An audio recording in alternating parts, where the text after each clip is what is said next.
+2 பொதுத் தேர்வில் செங்கல்பட்டு மாவட்ட அளவில் 4ஆம் இடத்தை பிடித்துள்ள அரசு பள்ளி மாணவி நீட் தேர்வில் வெற்றி பெற்று அரசு கல்லூரியில் சீட் கிடைக்கும் என்ற நம்பிக்கையில் எதிர்பார்த்து கொண்டிருக்கிறார். செங்கல்பட்டு மாவட்டம் குடுவாஞ்சேரி ஜெய்பீம் நகரில் வசித்து வருபவர் மூர்த்தி விஜயலட்சுமி தம்பதி. இவர்களின் மகள் யாமினி தேவி நந்திவரம் அரசு பெண்கள் மேல்நிலைப் பள்ளியில் 12ஆம் வகுப்பை நிறைவு செய்தார். +2 பொதுத் தேர்வில் 561 மதிப்பெண் பெற்ற யாமினி தேவி மாவட்ட அளவில் 4ஆம் இடத்தை பிடித்துள்ளார். மருத்துவம் படிப்பிற்காக நீட் தேர்வு எழுதியிருக்கும் மாணவி நீட் தேர்வில் எதிர்பார்த்த அளவு மதிப்பெண் பெறுவேன் என்று கூறுகிறார்.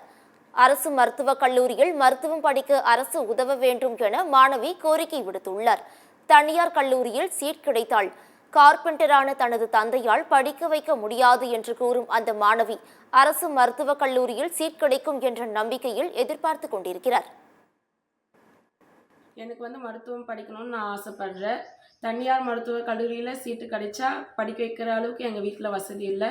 அரசு மருத்துவக் கல்லூரியில் கிடைச்சா எங்கள் வீட்டில் டேடி படிக்க வைக்கிறேன்னு சொல்லியிருக்காரு.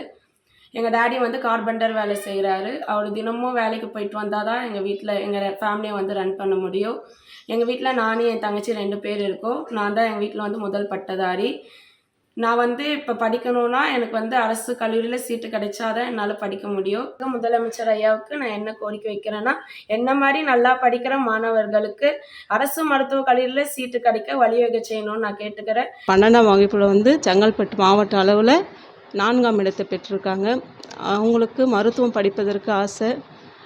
தனியார் மருத்துவக் கல்லூரியில் சேர்ந்து படிக்கிற அளவுக்கு எங்களுக்கு வசதி இல்லை. அரசு மருத்துவக் கல்லூரியில் கிடைச்சா நாங்கள் படிக்க வச்சுருவோம். இதுக்கு தமிழக முதல்வர் எங்களுக்கு ஏற்பாடு செய்து என் குழந்தைய அரசு மருத்துவக் கல்லூரியில் படிக்கிறதுக்கு ஏற்பாடு செஞ்சு கொடுக்கணும்.